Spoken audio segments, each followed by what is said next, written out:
사랑의 하나님 감사합니다. 주님을 노래하며 찬양으로 영광 돌리게 하심을 감사드립니다. 수요일로 모여 말씀 읽고 기도하게 하심도 감사합니다. 하나님 은혜를 주셔서 올 상반기를 잘 보내게 해주셔도 감사합니다. 남은 6개월도 돈의 능력이 아닌 오직 당신의 은혜로 살아가도록 인도해 주시옵소서. 교회와 가정 사업장마다 계획했던 모든 것이 당신의 뜻 안에서 이루어지도록 은혜 주시옵소서.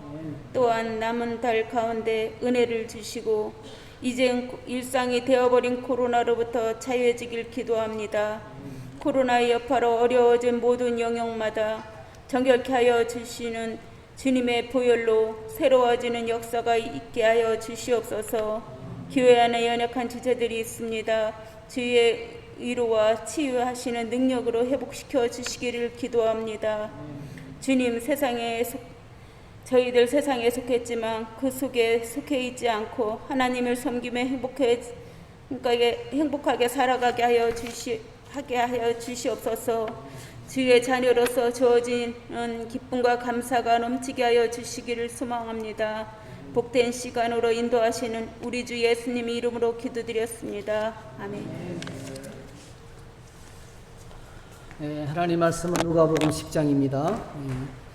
오늘 누가복음 10장 1절에서 12절까지 보겠습니다.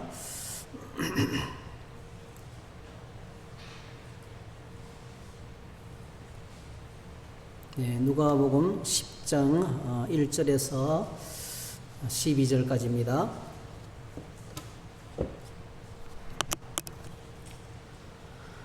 같이 한번 읽으시겠습니다. 그 후에 주께서 따로 70인을 세우사 친히 가시려는 각 동네와 각 지역으로 둘씩 앞서 보내시며 이르시되 추수할 것은 많되 일꾼이 적으니 그러므로 추수하는 주인에게 청하여 추수할 일꾼들을 보내주소서 하라. 갈지어다 내가 너희를 보냄이 어린 양을 이리 가운데로 보낸과 같도다. 전대와 배낭이나 신발을 가지지 말며 길에서 아무에게도 문안하지 말며 어느 집에 들어가든지 먼저 말하되 이 집이 평안을지어다 하라. 만일 평안을 받을 사람이 거기 있으면 너희의 평안이 그에게 머물 것이요 그렇지 않으면 너희에게로 돌아오리라. 그 집에 유하며 주는 것을 먹고 마시라. 일꾼이 그 싹을 받는 것이 마땅하니라. 이 집에서 저 집으로 옮기지 말라. 어느 동네에 들어가든지 너희를 영접하거든 너희 앞에 차려놓은 것을 먹고 거기 있는 병자들을 고치고 또 말하기를 하나님의 나라가 너희에게 가까이 왔다 하라. 어느 동네에 들어가든지 너희를 영접하지 아니하거든 그 거리로 나와서 말하되 너희 동네에서 우리 발에 묻은 먼지도 너희에게 떨어버리라. 그러나 하나님의 나라가 가까이 온 줄을 알라 하라. 내가 너희에게 말하노니 그날의 소돔이 그 동네보다 견디기 쉬우리라.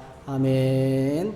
오늘 이 하나님 말씀을 가지고 정인, 복음의 정인 이런 제목으로 함께 말씀을 나누겠습니다. 잠시 기도하겠습니다. 하나님 아버지, 저희들이 기록된 하나님의 말씀을 묵상하며 간절하게 말씀 붙들고 기도의 자리로 나가기를 원합니다.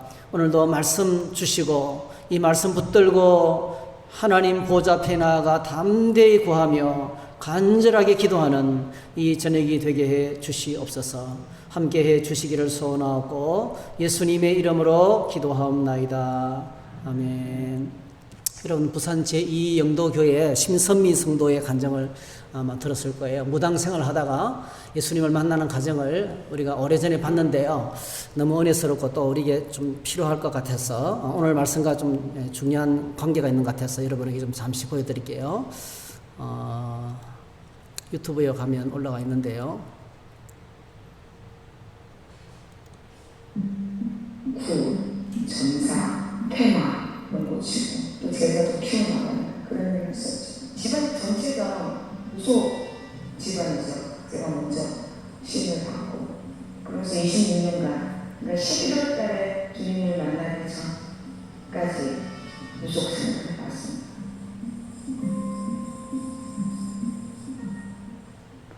끔찍했죠. 힘들었죠.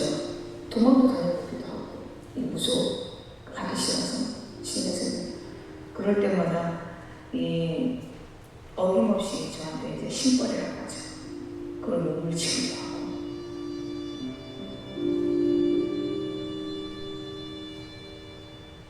제가 이제 바이에서 기도를 하고 있는데 기도 다 끝나고 이러시는 순간에 바이에서 큰 십자가가 광채를 내면서 저를 바라보고 있었어요. 그때 제가 다리에 힘 풀리면서 정말 아무 생각이 안 났었어요. 이게 뭐지? 너무 놀라서 혼자 고민하다가 가만히 집에 있다가 이제 무의식 중으로 TV를 틀었어요. 제가 TV를 트는데 이제 계속 아무 생각 없이 그냥 채널만 돌리고 있는데 CBS 콜린다 그 하는 프로가 나왔었어요. 그래서 전화를 누르기 시작했어요. 근데 진짜로 막상 콜린다 베레카 목사님하고 통화가 된 거예요. 갑자기 목사님이 저 말하는 거 따라하더라고요. 그래서 그대로 따라했거든요. 따라했는데 갑자기 뭔가 막 끌어올리면서 제가 눈물이 그렇게 또 많은 거예요. 그러면서 제 인생은 거기부터 시작된 거예요. 주님을 만드는데 그때부터 저는 시작이 됐어요. 네, 마지막 전화 받아보겠습니다. 여보세요? 여보세요? 안녕하세요. 반갑습니다. 저는 무속인이에요. 기도하면서 십자가가 보이고 하나님이 계시다는 게 느껴져요. 할렐루야. 그래서 염소를 주시고 하나님의 자녀를 받아주세요. 하나님의 자녀를 받아주세요. 이 순간부터 영원토록 이 순간부터 영원토록 오직 예수님만을 오직 예수님만을 저희 주님과 인생이 오르는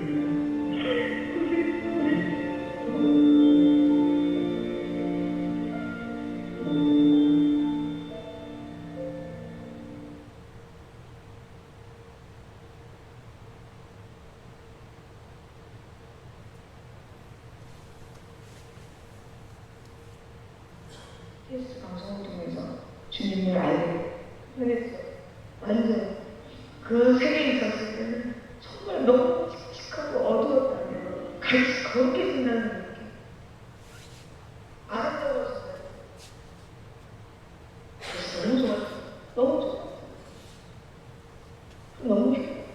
한 사람 한 사람 만날 때마다 얘기해 주고 싶어요. 주님 살아계시다.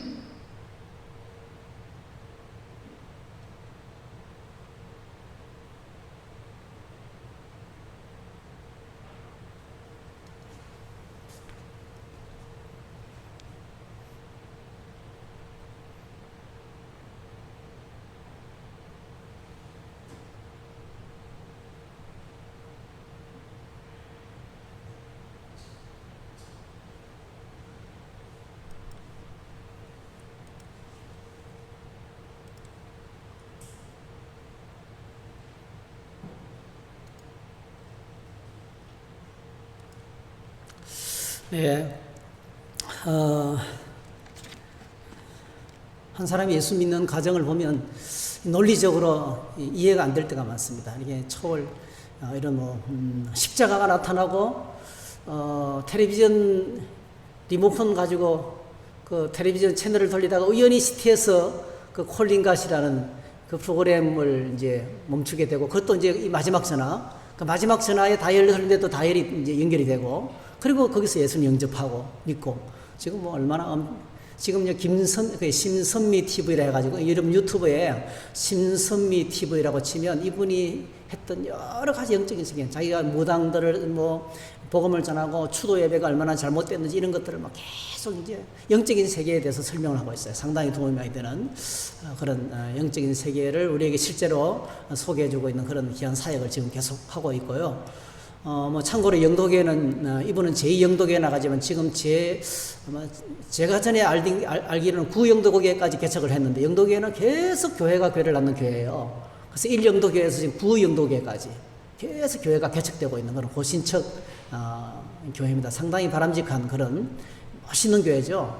큰 대형 교회를 만들지 않고 끝없이 계속 교회를 개척해 나가는 그런 진짜 멋있는 그런 교회, 우리나라 교회 모델 중에 하나가 영도교회인데요. 이 제2영도교회 지금 나가서 사역을 계속하고 계시고, 길거리에서 계속 이분은 지금도 계속 이렇게 전도해요. 전도지로 전도하면서 이제 사역을 계속하고 있는 그런 분인 것을 참고했으면 좋겠습니다. 네, 오늘 저희들이 이렇게 이제 심선미 성도처럼 신비한 체험, 신비한 체험을 통해서 예수 믿는 사람들이 꽤 있어요. 꽤 있습니다. 제가 아는 군에서 만난 우리 저보다 먼저 제대했던 한 분, 임용수 해병도요. 그냥 그 조그마한 섬에, 거제도 외딴 섬에 그 아버지가 이장이었어요. 어떤 전도자가 그 말에 들어와도 예수 믿지 않았어요. 그러니까 들어오면 실패하고 나갔어요. 그런데 새로 부임한 전도사님이 아마 이 가정 이장집을 위해서 얼마나 기도를 많이 했는지, 이 이장집만 예수 믿으면 온 동네가 다 예수 믿는다, 이렇게 이제 생각하고 집중적으로 기도했는데요. 그 이장집의 어머니가, 할머니가 세상을 떠나면서 이 임용수 해병의 이제 할머니가 세상을 떠나면서 돌아가시면서 유언을 했어요. 내가 죽으면 제사를 지내지 말고 다 예수 믿거라, 이래하고 돌아가신 거예요. 그 신비한 사건이 벌어지죠. 그러니까 이장집이 예수 믿으면서 그 동네 전체가 복음화되고 교회가 형성되고, 그 믿던 분이 이제 부대에 와서 저와 같이 신앙생활을 하고 그냥 큰 역사를, 귀신이 들어갔다가 나가고 뭐 그러면서 해안지원단 교회가 세워지는 그런 과정을 경험했어요. 그러니까 예수 믿는 과정에 굉장히 초월적인, 우리가 상상을 초월하는 신비한 사건을 통해서 예수 믿는 경우도 있어요. 근데 어떤 사람은요, 길거리에 떨어진 전도지를 주워서 예수 믿는 사람도 있습니다. 버려진 전도지를 주워서 하나님이 당신을 사랑합니다라는 말을 듣고 구원받은 사람이 있어요. 부정교회 장로님, 권사님 그런 케이스예요. 연탄가스 사건으로 한 아들 잃었어요. 남아있는 한 아들은 정신이 약간 이상해요. 뇌를 다쳐가지고. 그러니까 그것 때문에 너무 괴로워가지고 해운대에서 여보 우리 술 먹고 죽자, 이러면서 두 사람이 해운대 바닷가에 이제 자살하려고 술 잔뜩 먹고 왔는데요. 그게 부정교회에서 이제 찬양 집회를 하면서 전도를 했던 거예요. 그 떨어진 그 전도지, 막 뿌렸던 전도지에 하나님은 당신을 사랑하십니다, 그 문구가요, 그 문구가 가슴을 때렸던 거예요. 야, 이래도 이 형편없는 나를, 이렇게 엉망인 나를 하나님이 사랑하신다, 그 말씀이 들려져 와가지고요. 버려진 전도지를 잡고 그걸 붙들고 교회 나왔는데 지금 장로님 되시고 권사님 되시고 한결학교 선생님 되시고 얼마나 열심히 사역하시는지 몰라요. 그러니까 여러분, 하나님은 뭐 초월적인 방법으로 전도하시든지, 떨어진 전도지를 통해서, 여러분 전도지로 전도하면 아무도 안 믿는다 생각하죠. 그렇지 않습니다. 여러분, 호주의 한 도시에서 끝없이 죽을 때까지 전도지만 나르다가 돌아가신 분이 계세요. 나중에 알고 보니까 그 전도지를 받고 예수 믿은 사람이 수십만 명이에요. 자기는 한 명도 전도 못했다고 생각했어요. 근데 영국에서 예수 믿은, 이번에 전도지를 받고 예수 믿은 사람이 추적을 해가다 보니까 수십만 명이 됐어요. 정확하게 17만 명. 17만 명 이상이 예수 믿게 됐다는 그런 유튜브 간증을 여러분 들어보셨을 거예요. 그러니까 우리가 하나님이 잃어버린 영혼을 구원하고 전도하는 데는 방법이 없습니다. 지식적으로 똑똑해야 전도를 잘하고, 말을 잘해야 전도를 잘하고, 가진 것이 많고 건강하고 행복해야 전도를 잘하고, 아니에요. 병들어서 죽어가면서도 얼마나 많은 사람이 전도되는지 몰라요. 고통스러운 일을 만나면서도 하나님은 복음을 전하세요. 성경에서 말씀하기를 하나님은 전도에 미련한 것으로, 우리가 생각하기에 저렇게 해서는 전도 안 된다. 그런데 그 방법으로 예수 믿는 사람이 있어요. 얼마나 많은지 몰라요. 여러분, 버려진 전도지를 주워갔다가 예수 믿는 사람이 있다면요. 그래서 중요한 거는 방법이 중요하지 않습니다. 우리가 복음을 들고 나가면 한번 따라 하실까요? 전도는 하나님이 하신다. 예수 믿고 구원받게 하는 것은 우리가 하는 게 아니에요. 우리는 그냥 도구로 사용될 뿐이에요. 그래서 오늘 본문에 나오는 내용도 전적으로 하나님이 하신다는 거예요. 우리가 읽은 말씀의 내용이, 전도는 하나님 나라의 복음은 하나님이 하시는데, 오늘 저와 여러분들이 정인이 되기를 원합니다. 정인이라는 것은 우리가 예수 믿는 것을 경험했잖아요. 예수 믿고 은혜 받은 것을 경험했어요. 우리가 잘못 생각하면요, 은혜를 받으려고 예배를 드린다 생각하기 쉬워요. 아니에요, 여러분. 우리는 이미 은혜를 다 받았어요. 하늘나라를 받았어요. 구원 다 받았어요, 여러분. 우리가 받을 게 더 뭐 있어요? 자, 여러분, 뭐가 더 있어요? 돈 좀 더 버는 거? 그게 은혜입니까, 여러분? 건강을 회복하는 것이 진짜 은혜입니까? 다 죽을 거예요, 여러분. 우리가 다 놓고 갈 거예요. 영원히 가져갈 거 하나도 없어요, 이 땅에 거요. 정말 우리가 궁극적으로 받는 것은 우리가 영원히 천국에서 하나님과 같이 사는 거예요. 할렐루야. 그래서 그게 바로 구원의 은혜라면 우리는 이미 은혜를 다 받았어요. 하나님이 주신 은혜를 다 받은 거예요. 왜 자꾸 자꾸 뭔가를 은혜를 받으려고 예배를 나오고 은혜를 받으려고 기도한다는 것은 잘못된 거예요. 너무 큰 은혜를 받았기 때문에 복음의 증인으로서 살아가는 거예요. 이 땅에서 살아가면서 하나님의 사역을 감당하는 거예요. 내가 받은 그 구원을 아직도 받지 못한 사람이 주변에 수두룩하기 때문에 그들에게 하나님의 복음의 증인으로 살아가는 것이 우리의 삶이에요. 이 땅에 우리가 이 땅에 살아있다면 살아있는 그 삶의 이유가 이 땅에서 하나님 나라의 사역을 감당하기 위해서 하나님께서 남겨주셨다는 그런 생각을 오늘 하셔야 돼요.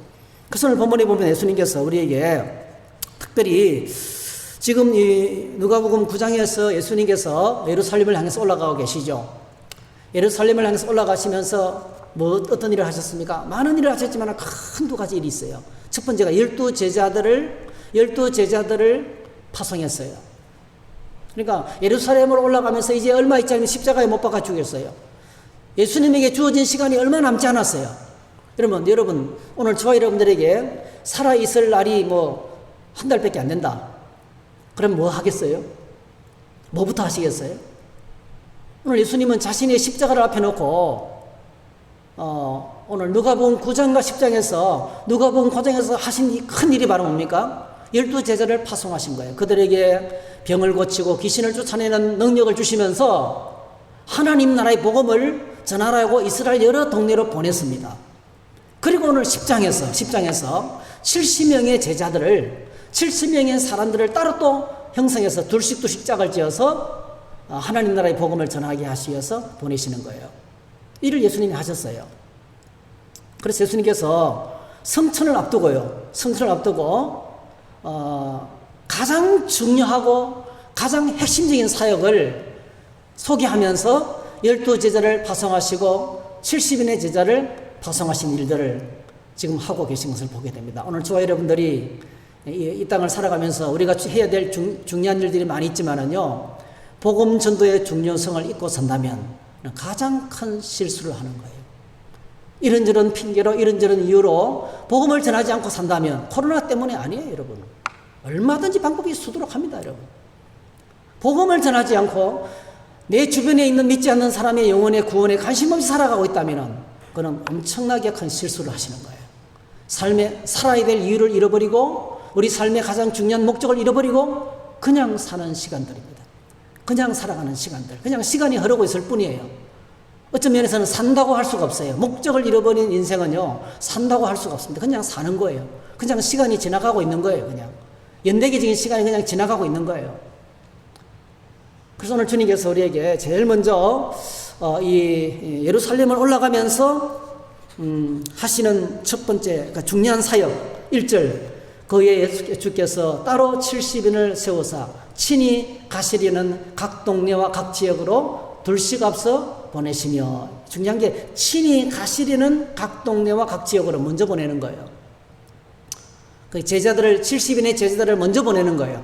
예수님께서 지금 예루살렘으로 올라가기 전에 이 동네에 거치고 이 동네에 거치고 이 동네에 거쳐서 내가 가야겠다. 그 중에 하나가 여러분 잘 아시는 것처럼 베다니 동네도 포함되어 있겠죠. 그렇게 해서 예수님께서 그냥 올라가시는 것이 아니고요, 친히 가시리는 각 동네와 각 마을이 있는 거예요. 친히 가시고 싶은 각 집이 있고요, 만나고 싶은 사람들이 있고, 다시 말씀드리면 예수님께서 그냥 무턱대고 올라가시는 것이 아니고 이 땅에서 하나님의 택한 백성들을 다 만나고 그들에게 하나님 나라 복음을 전하고 싶었던 거예요. 그래서 오늘 저와 여러분들이 복음을 전한다는 것은요, 예수님 대신에, 예수님과 함께, 자, 예수님 대신에 예수님이 가기를 원하는 그곳에 예수님과 함께 가서 그 사역을 감당하는 것이에요, 사실은요. 그래서 복음을 전하는 사역은 어떤 모양이든, 그게 뭐 커피 전도든지, 그게 뭐 아니면 전도지를 들고 가던 것인지, 아니면 전을 붙여서 찾아가든지, 목적은 드러내지 않지만은 뭐 여러 가지 목적으로 사람을 믿지 않는 사람들의 이웃에게 찾아가는 것인지, 뭐 살구를 따고 가든지, 뭐 떡을 만들어 가져가든지, 교회에서 남은 떡을 갖고 내가 받은 떡을 내가 먹고, 이거 오늘 우리 교회에서 받은 떡인데 내가 당신이 생각나서 가져왔다고 하든지, 모양은 어떻든지 간에 우리 속에 감춰진 그 영혼을 축복하면서, 여러분 동네를 저는 지나가면서 하나님 이 집이 구원받게 해주세요, 이 집이 구원받게 해주세요, 이 집이 구원받게 해주세요 축복하며 지나갑니다. 여러분 아무도 모르죠. 뭐 그렇게 지나가든지 간에 어떤 모양으로 가든지 간에 여러분 꼭 기억하시기 바랍니다. 우리의 발걸음은 어떤 발걸음이에요? 주님이 가시려는 곳에 주님을 대신해서 주님과 함께 가는 발걸음이에요. 할렐루야. 그래서 주님이 가시려는 그곳에 70명을 세우셔서 각 동네와 각 지역으로 둘씩 보내셨어요. 둘씩 보내셨어요. 왜 둘씩 보내셨을까요? 여러분, 전도하기에서는요, 전도를 하다 보면은 강력한 마귀의 역사를 만납니다. 하나님의 사이 일을 하면 반드시 저항에 부딪힙니다. 여러분, 꼭 기억하시기 바랍니다. 이 저항에 부딪히면요, 혼자서는 감당하기 힘들어요. 혼자서는 아이 그냥 그만둬야지 이렇게, 아이 그만둬야지 이렇게 하기 쉬워요. 예.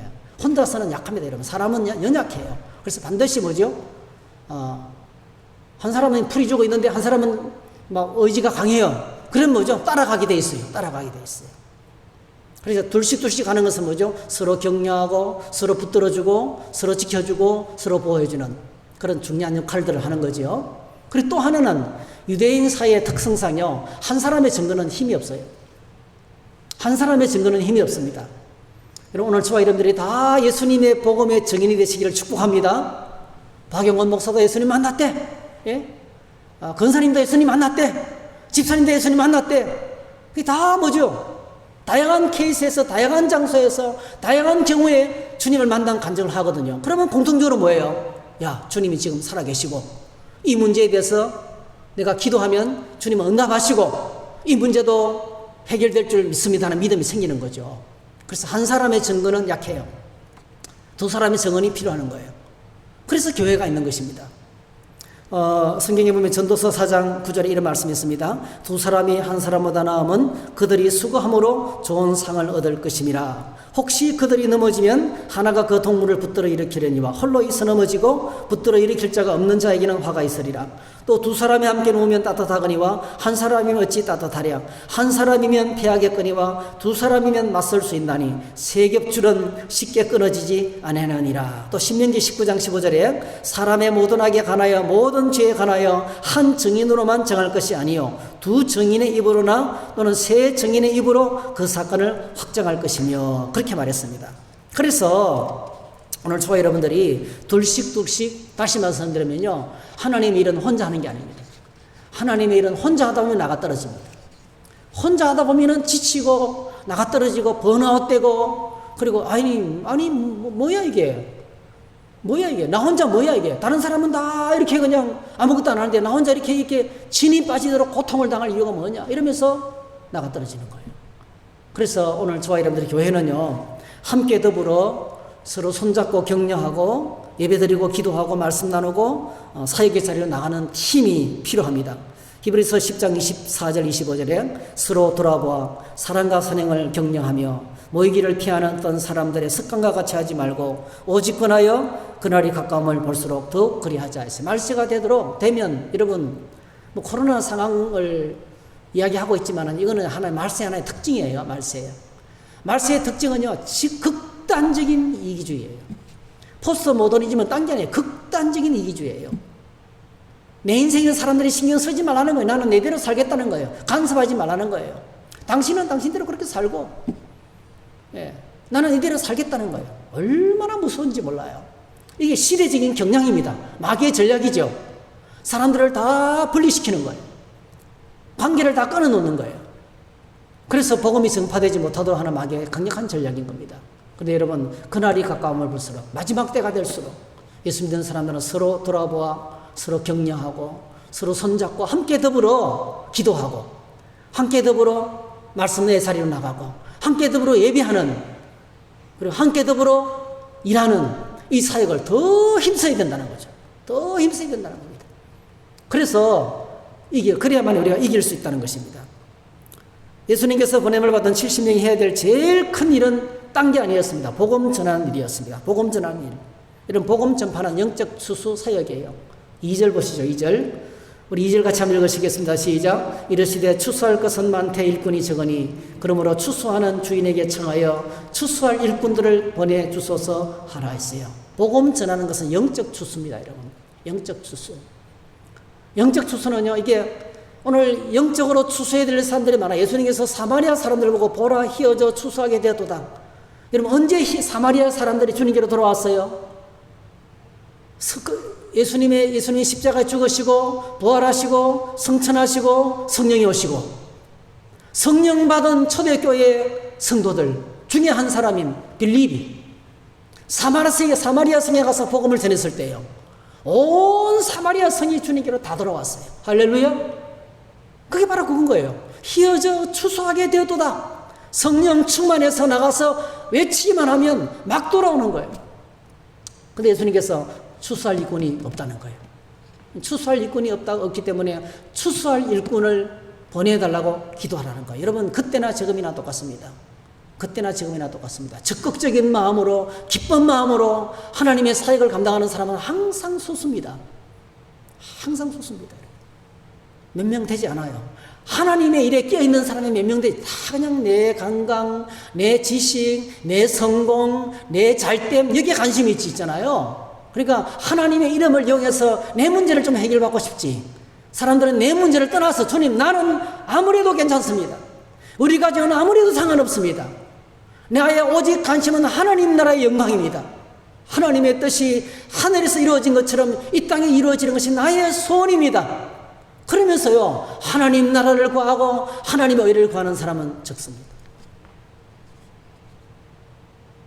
추수할 일꾼이 적다는 거예요, 여러분. 근데 놀랍게도 이 하나님의 부름에 응답해서 추수하기 위해서 나가는 사람은 현장에서 엄청난 기쁨을 누리게 되는 거예요. 그냥 상상을 초월하는 기쁨입니다, 여러분. 세상에서 가장 큰 기쁜 순간이 추수할 때입니다. 추수할 때. 잃어버린 영혼들이 주님께 돌아올 때. 한 사람이 예수 믿고 변화되고 주님을 만날 때 그 감격, 그 현장에 있을 때 그 감격은요, 돈 주고 살 수가 없어요. 그건 없어지지 않는 하나님 나라의 영원한 상급이에요. 하나님 나라의 영원한 상급을 소유한 하늘나라의 부자가 오늘 저와 여러분들이 되시길 주의 이름으로 축복합니다. 예. 그래서 예수님께서 일꾼이 부족하기 때문에 추수할 일꾼을 좀 보내달라고 요청, 영적 사역자, 영적인 하나님 나라 사역자들을 보내달라고 요청하고 있습니다. 여러분, 우리가 그런 기도를 좀 드렸으면 좋겠어요. 하나님, 내가 영적 추수의 일꾼이 되게 해주시기 원합니다. 이런 기도를 좀 드렸으면 좋겠어요. 내가 영적 하나님 나라의 영적인 추수꾼이 되게 해주세요. 이렇게 좀 기도해 주세요. 너무나 중요합니다. 많은 사람들이요, 하나님 나 좀 챙겨주세요. 날 좀 사랑해주세요. 목사님의 사랑을 좀 받고 교인들의 인정을 좀 받고, 이러면 여기 환장이 있어요. 좀 죄송합니다, 연편을 써서. 온통 여기에 빠져 있어요. 자기의 이름, 자기의 위치, 자기의 공로, 자기의 영광에 다 빠져 있어요. 이걸 제대로 안 봐주면 다들 시험 들어요. 근데 여러분, 영적 추수는 전혀 관심이 다릅니다. 추수의 현장에서 하나님이 주시는 그 은혜 가운데 기뻐하기 때문에요, 이 땅에서 대우는 아무 상관이 없습니다. 다 지나가는 것입니다. 우리가 아무리 유명해도 50년이 지나고 100년이 지나면 누가 우리를 기억하겠어요? 나를 알아줄 사람이 누가 있겠어요? 다 흙으로 돌아가는데요. 정말 허무해요. 정말 허무합니다, 여러분. 우리의 발부둥이 아무 의미가 없어요. 근데 여러분, 우리가 하나님 나라에서, 이 땅에서 하나님 저 누구누구 전도했습니다. 누구누구가 나 때문에 신앙이 바뀌었어요. 믿음이 성장했습니다. 늘 이렇게 어린애 같은 사람이 하나님 나라 일꾼이 되었어요. 그 사람을 통해서 수많은 사람이 구원을 받았어요. 여러분, 이거는 영원한 상급이에요. 영원한 상급. 영원한 상급에 부여한 자가 되어야 되는 거예요. 자, 예수님은 앞서서 12제자를 보내셨어요. 12제자를 보내면서 귀신을 제어하고 병 고치는 능력과 권위를 주셨습니다. 12제자는 이 사역을 통해서 하나님 나라를 전파하도록 보냄을 받았습니다. 그런데 예수님은 12제자를 보낸 것으로 끝내지 않고 이제는 70명의 제자를 보내는 거예요. 70명의 제자. 엄청난 사람을 보냅니다. 이렇게 하신 이유가 있어요. 바로 뭡니까? 20절에 보니까 추수할 것은 많되 일꾼이 적으니 그러므로 추수하는 주인에게 청하여 추수할 일꾼들을 보내주소서 하라 했어요. 여기 이 속에 어떤 뜻이 포함이 되어 있습니까?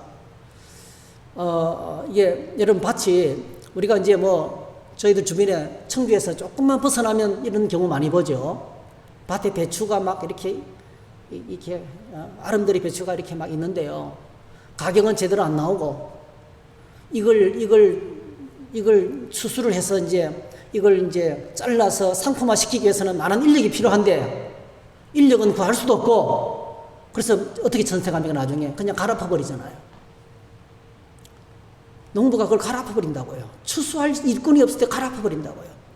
이런 안타까운 현실을 우리가 주변에서 많이 봅니다, 여러분. 복음의 세계도 똑같다는 거예요. 휘어져 추수해서 지금 너무 급해요.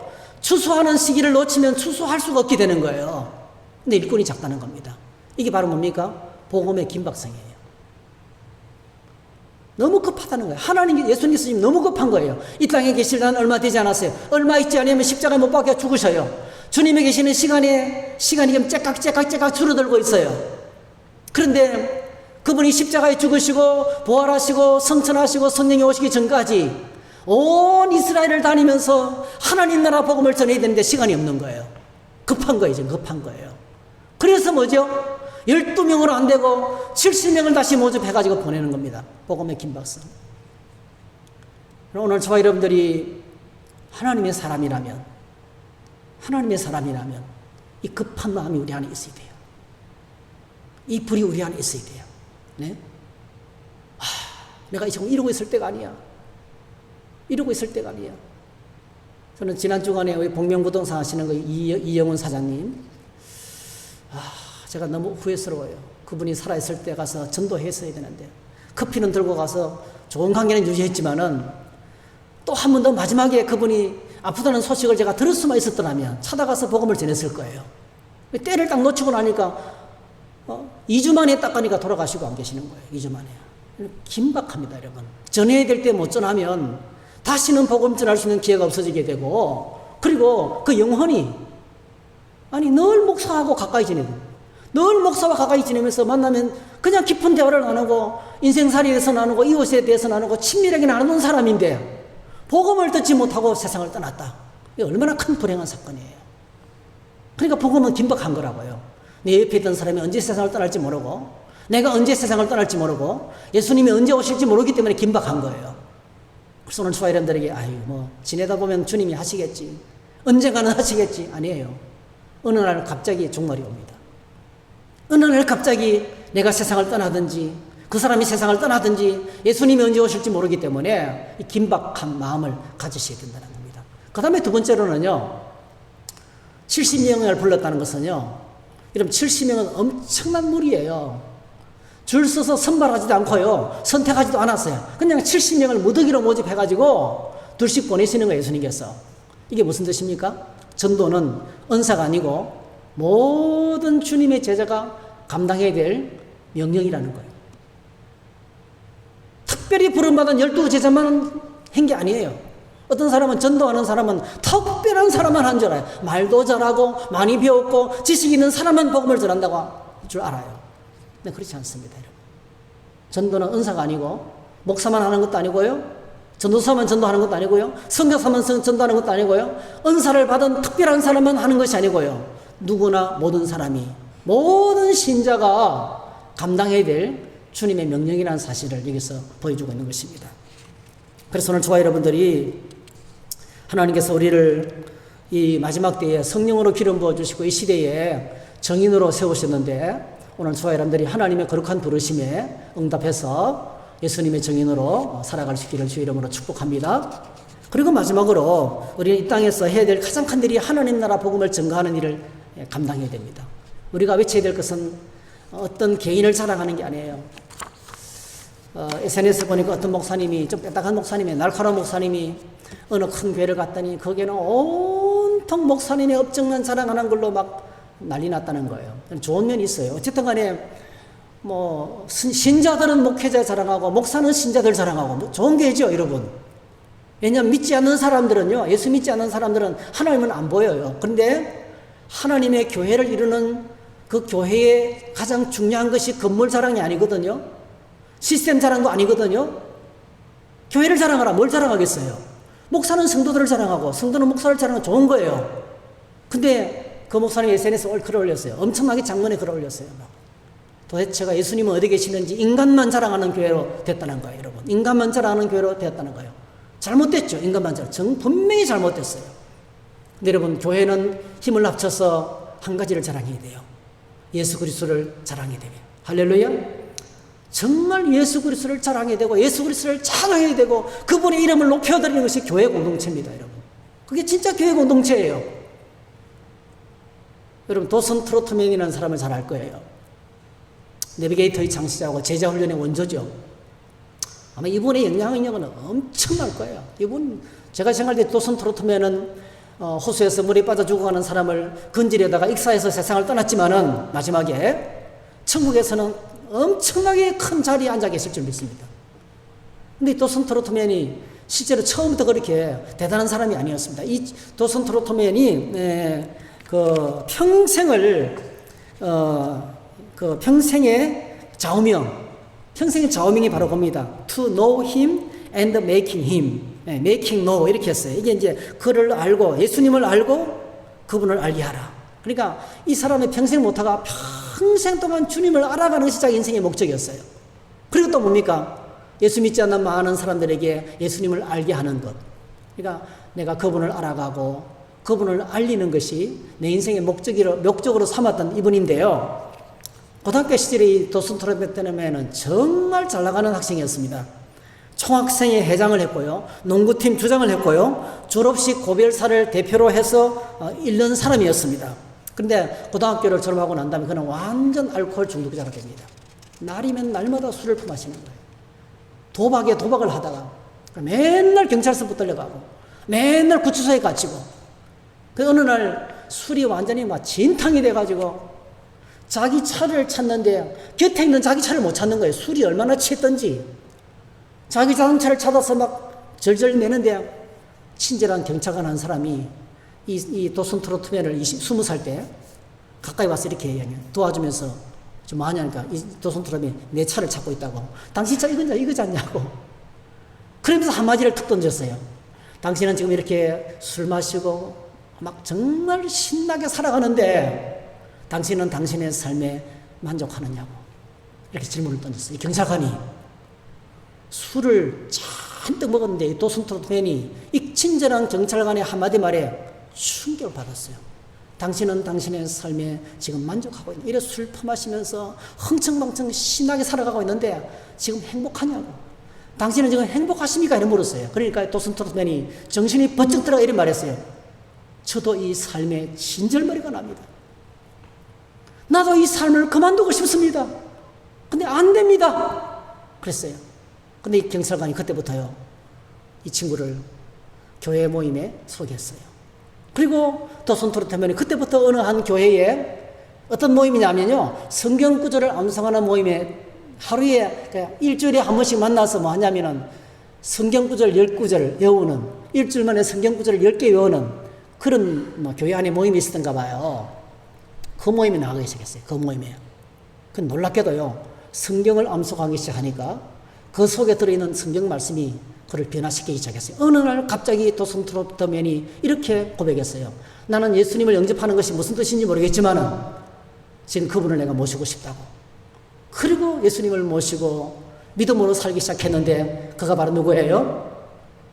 내비게이터 선교의 창시자가 되고 전 세계 제자훈련의 원조가 되고 세상을 변화시키는 하나님의 위대한 사역자가 되고 수많은 지도자를 길러낸 하나님의 사람이 되었어요.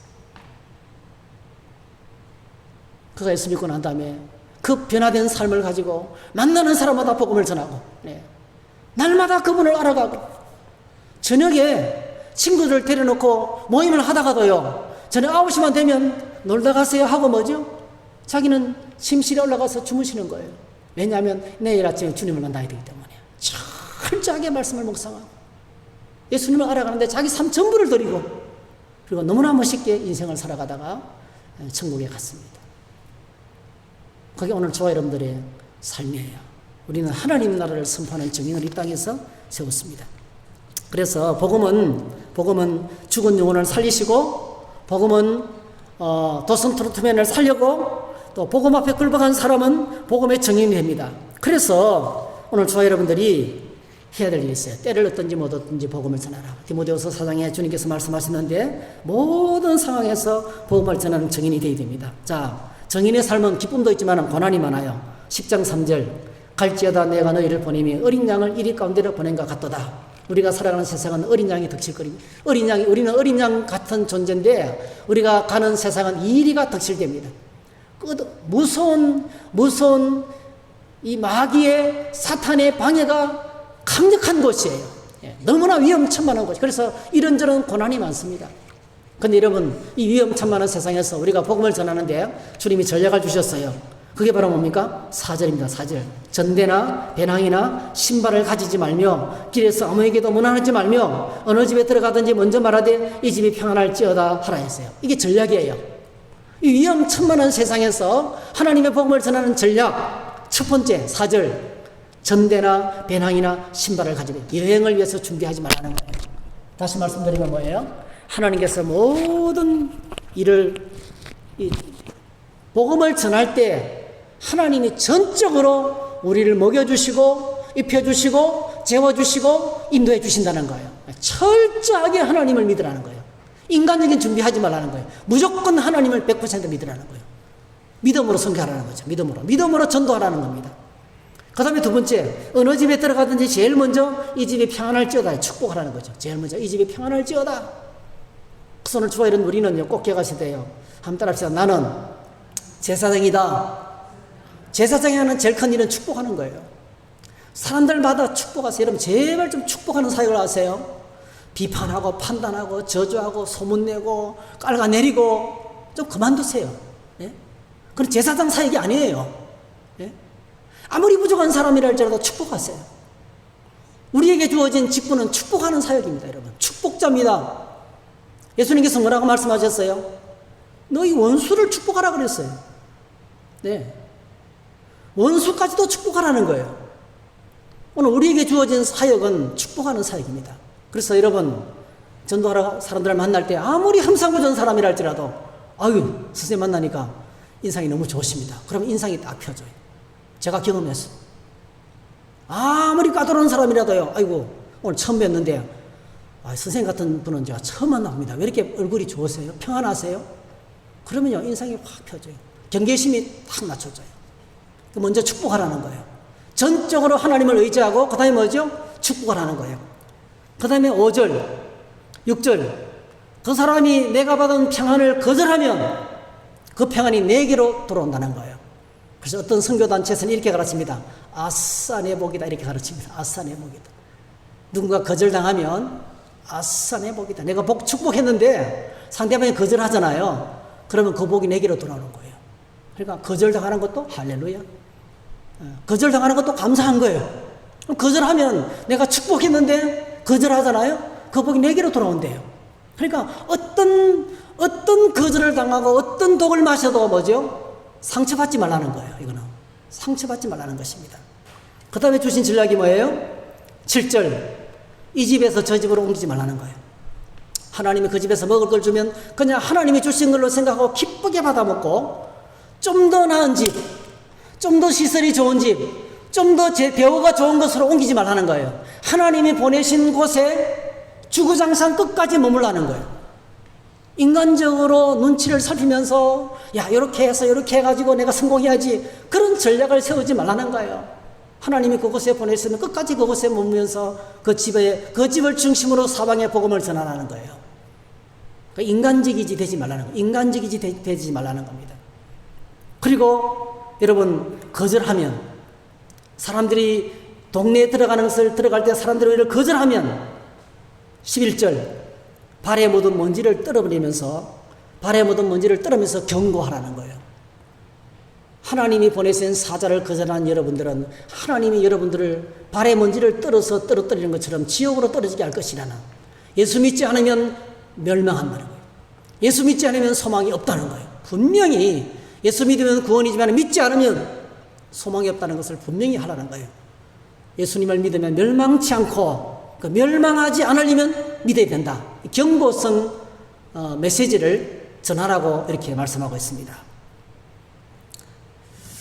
오늘 저와 여러분들이 그렇게 하나님의 복음을 들고 말씀을 들고 나갈 때 여러분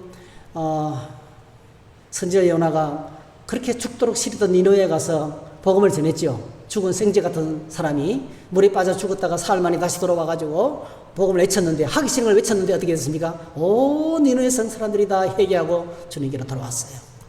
그게 하나님의 복음의 능력입니다. 우리 생각하고 완전히 달라요.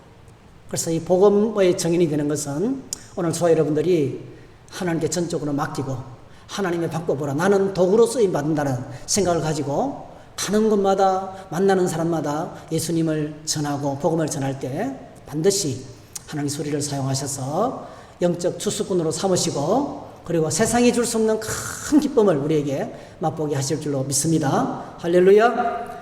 예, 기도하겠습니다. 사랑의 주님, 하나님 우리를 부르시는데 복음의 정인으로 부르는데 이 복음의 정인의 사명에 응답하면서 순종하는 저희들이 다 될 수 있도록 축복해 주시옵소서. 예수님의 이름으로 기도하옵나이다. 아멘.